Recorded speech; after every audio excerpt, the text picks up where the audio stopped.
BJP తీరుపై ఆగ్రహం వ్యక్తం చేశారు ఎంపీ చామల కిరణ్ కుమార్ రెడ్డి. నిన్న లోక్సభలో 8 మంది కాంగ్రెస్ ఎంపీలను సస్పెండ్ చేయడాన్ని తీవ్రంగా ఖండిస్తున్నామన్నారు. పార్లమెంట్లో వాస్తవాలు బయటకు రాకుండా బీజేపీ అడ్డుకుంటోందన్నారు. రాహుల్ గాంధీ మాట్లాడుతుంటే కావాలనే స్పీకర్ మైక్ కట్ చేశారన్నారు. అందుకు తాము నినాదాలు చేస్తే తమను కూడా సస్పెండ్ చేశారన్నారు ఎంపీ చామల.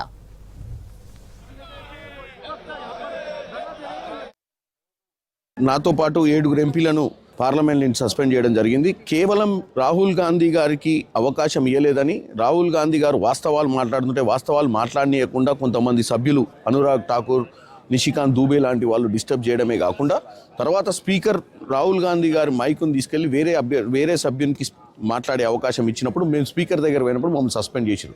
ఎందుకంటే 8 మంది ఎంపీలను కేవలం నోరు నొక్కే ప్రయత్నమే కాదు, కొంతమంది ఎంపీలను ఇప్పుడు కూడా హౌస్ అడ్జర్న్ చేశారు.